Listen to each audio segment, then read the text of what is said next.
Baik. Apa yang membuat orang bisa hasad? Di sini ada banyak ya, tapi belum buat rumusannya. Ada 1, 2, 3, 4. Ada 4 mah. Ini yang paling besar. Pertama, al-adawatu wal baghdha, permusuhan dan kebencian. Nah, kalau ini biasa.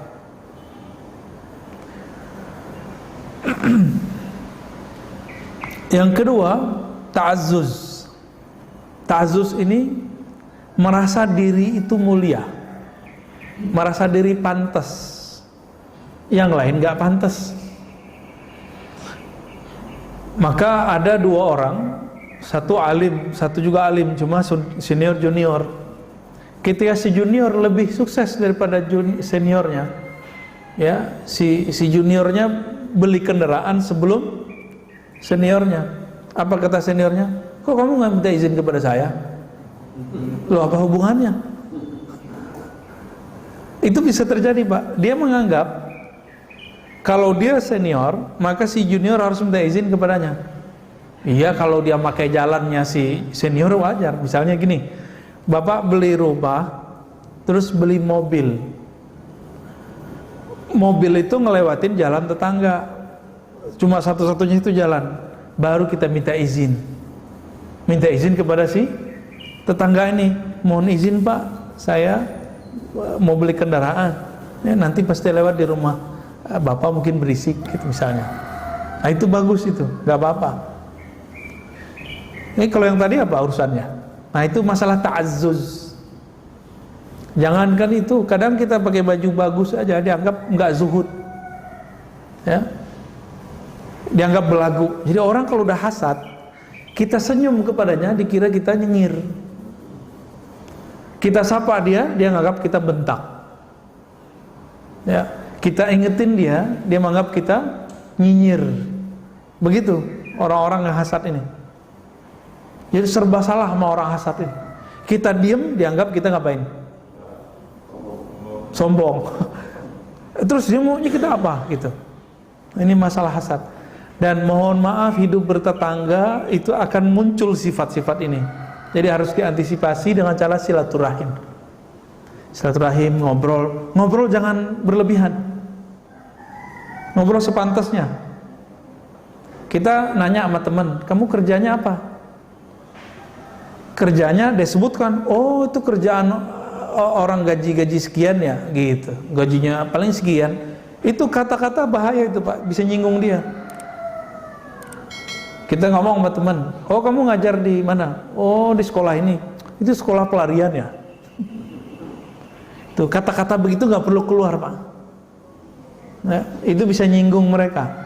Syukur-syukur orangnya tidak hasad. Kalau dia hasad bahaya. Ya. Jadi apa yang berarti ta'azzuz? Ta'azzuz merasa diri mulia, merasa diri pantas, dan dia merasa orang lain tidak pantas. Masjid ada, kalau kita kan imam alhamdulillah sudah profesional Pak ya. Tapi kalau di kampung-kampung kan enggak. Di kampung-kampung yang jadi imam itu kan masyarakat yang pilih. Tiba-tiba si imam yang biasa nggak datang, maka naiklah tetangga kita. Kita mau apa? Oh dia nggak pantas tuh. Maksudnya kalau dia nggak pantas, siapa yang pantas? Dirinya. Nah kan maksudnya begitu. Ya. Jadi ketika kita melihat fenomena begini, langsung di-keep, ya. Jangan disuburkan itu. Dan yang ketiga, hubbur riyasati wa talabil jah. Mencintai kepemimpinan dan talabul jah, mencari kemuliaan.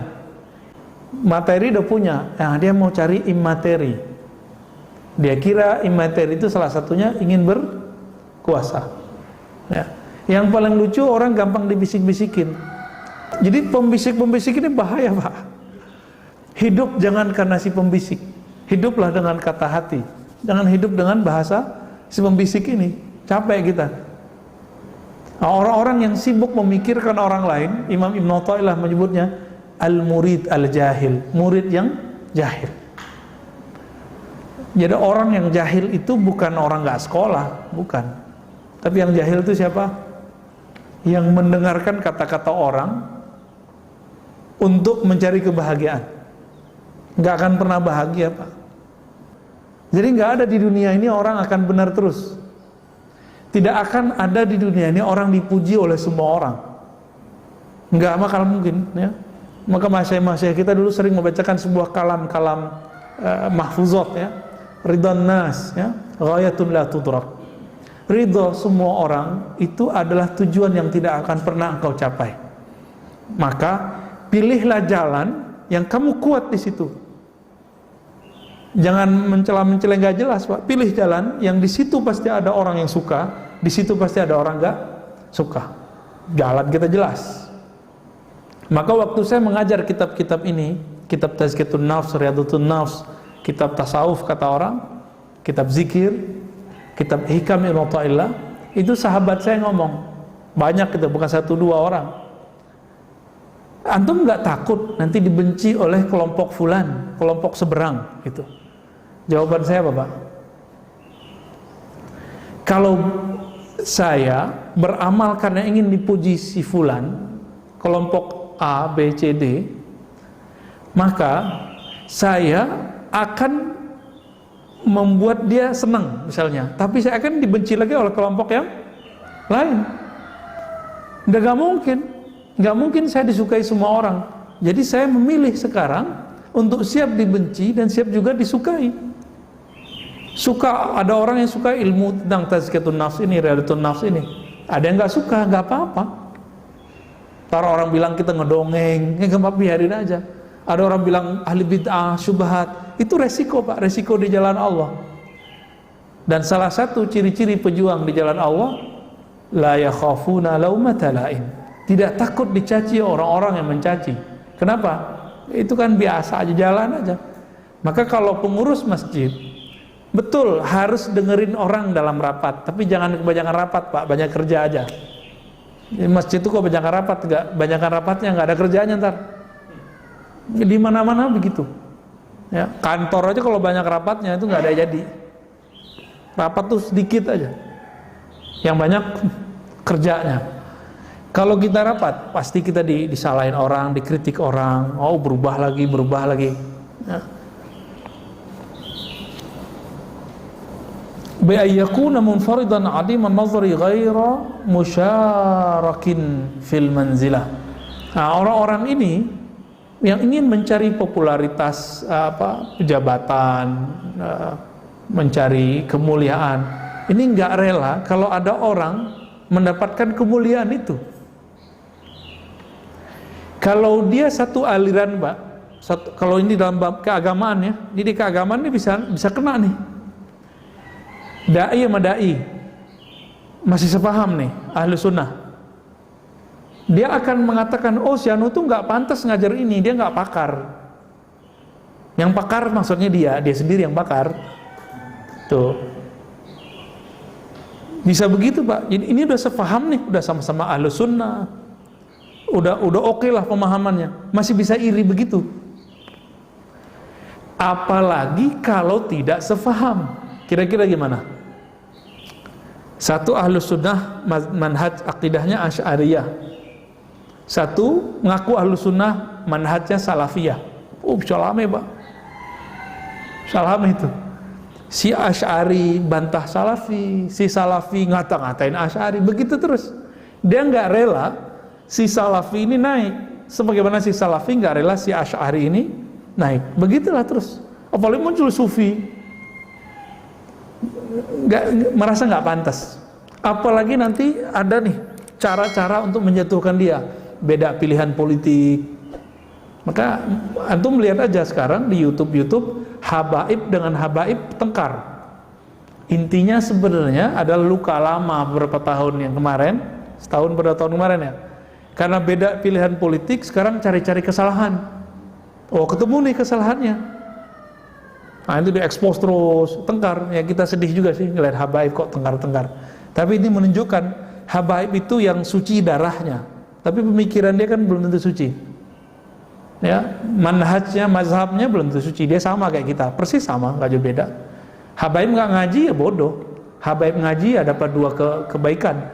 Udah Habib berilmu, dua manzilahnya, manzilatani. Kalau kita kan dapat satu doang, Pak. Nah, cuma kalau rohani kita bagus, bisa jadi kita pewaris rohani. Mereka juga pewaris jasmani. Lebih kekal yang mana jasmani sama rohani? Rohani. Maka Nabi mengatakan pewarisku bukan zuriatku. Nabi mengatakan pewarisku ulama.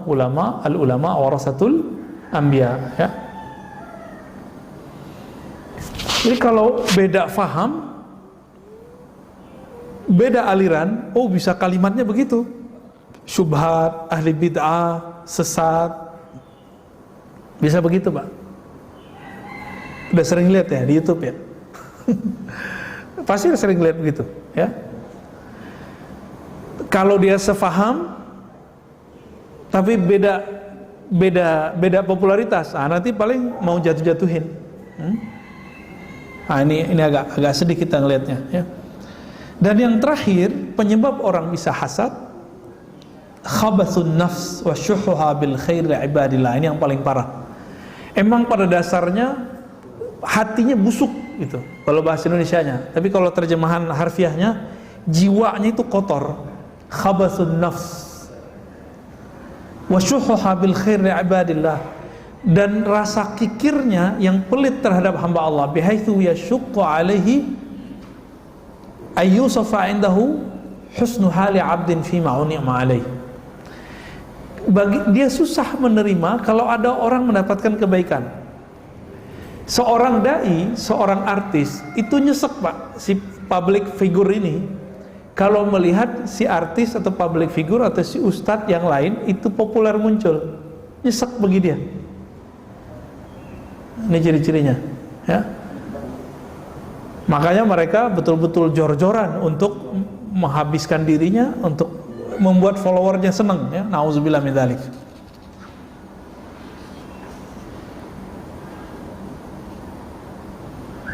Nah, kalau empat ini masuk ke dalam diri, udah semi-semi kafir, Pak. Empat yang tadi, ya, kebencian. Ya, benci ini kan sebabnya macam-macam, ya. Beda faham, beda politik, beda strata ekonomi, ya. Ta'azzuz, merasa diri pantas, mulia, mencari riyasah. Apa arti riyasah tadi? Kepimpinan, wa talabil jah, mencari jah, tuah, ya, kemuliaan. Dan yang terakhir, emang jiwanya kotor. Nah, rata-rata jiwa kita kotor, Pak. Jadi jiwa itu pada dasarnya dia kotor. Meskipun dia kotor, kolbu kan ada cahaya. Maka kolbu ini nanti akan membersihkannya.